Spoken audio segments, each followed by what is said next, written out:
Hello, VA North Texas. Welcome to another Director's special video message. These are not our weekly video messages. I'm trying to go a little more in depth on various topics that I think everyone needs to know about. This one's going to be about VHA's 6 priorities.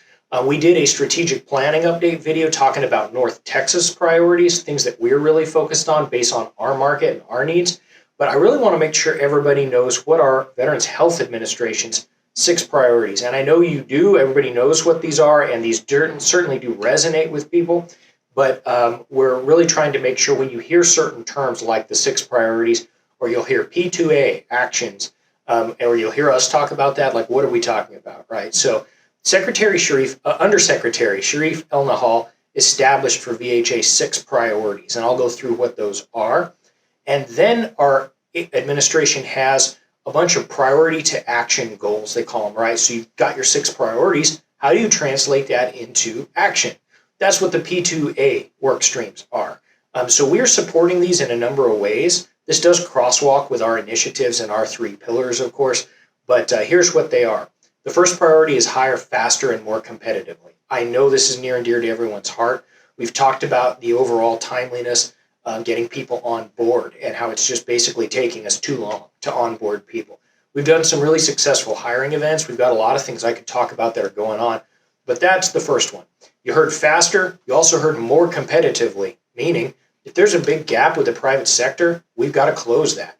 We've been given a lot of new authorities. I think I've signed off on more than 40 special salary rates or locality pay schedule adjustments from PACT Act and from other authorities to try and bump up our salary in areas where we have a high vacancy rate or a high turnover rate. We are getting increased workforce size, right? So even though there's the length of onboarding and stuff, we are getting the ball down the field in terms of our total workforce is growing. So hire faster, more competitively, that's the first one. The second is connect veterans with the soonest and the best care. So access is obviously an element there. We want to make sure we get veterans in as soon as possible, and best care, right? So high quality. We don't just want somebody to be seen, let's say at a community care office, if we're worried that it's not high quality. If VA provides it or we purchase it, it's still VA care, and it needs to be the highest quality for our veterans. They deserve no less. So this obviously has a lot of priority to action goals under it. I won't go into all of those in this. I'm trying to keep this one short and succinct. But yeah, so connect veterans with soonest and best care. That's the second priority. The third is serve veterans with military environmental exposures.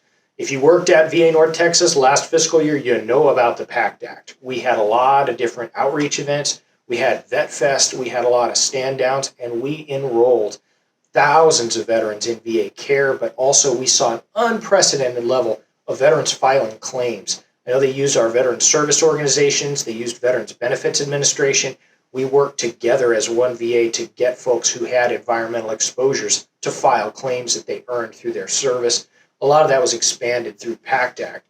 And it doesn't stop there, right? If you've had that environmental exposure, obviously we, the healthcare arm, need to continue to provide high quality healthcare to address those conditions.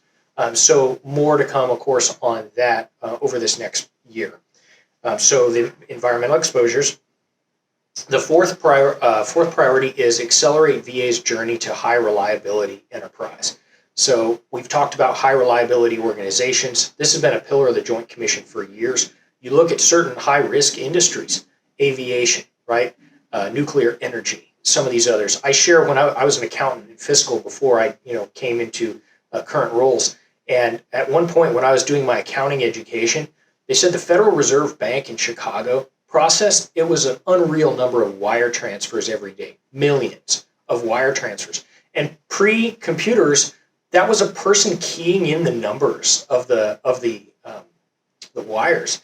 You don't want, when you're buying a home, that wire to go to the wrong place, right? And at the time, I remember them saying the error rate was virtually zero. Like they had not sent it to the wrong place in more than a year. And so how do you manage to do that when we know we're all human beings? We all make mistakes, right? How can you have a system that catches that before something bad happens to a customer?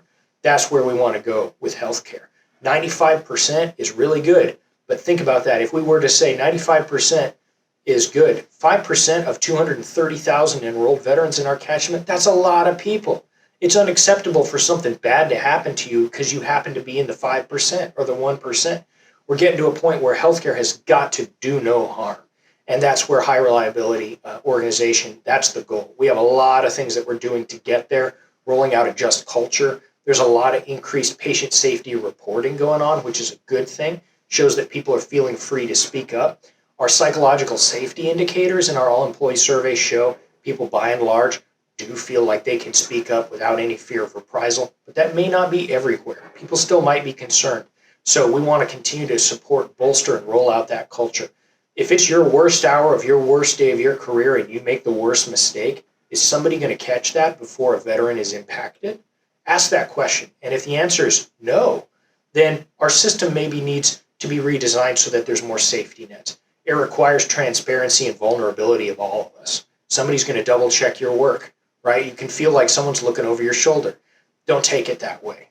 We need to all double check each other's work because that's how important healthcare is. So that's HRO, little soapbox I did there. That's accelerating our journey there. We want to improve that even more so.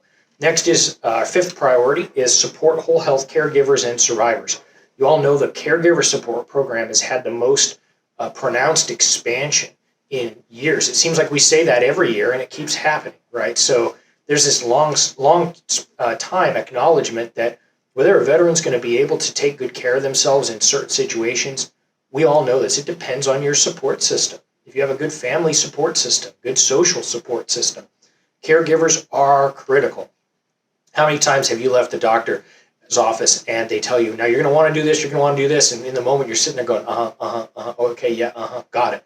And then later, a family member, somebody says, were you supposed to take this pill or that pill? And it's like, wait, I don't remember. You know what I mean?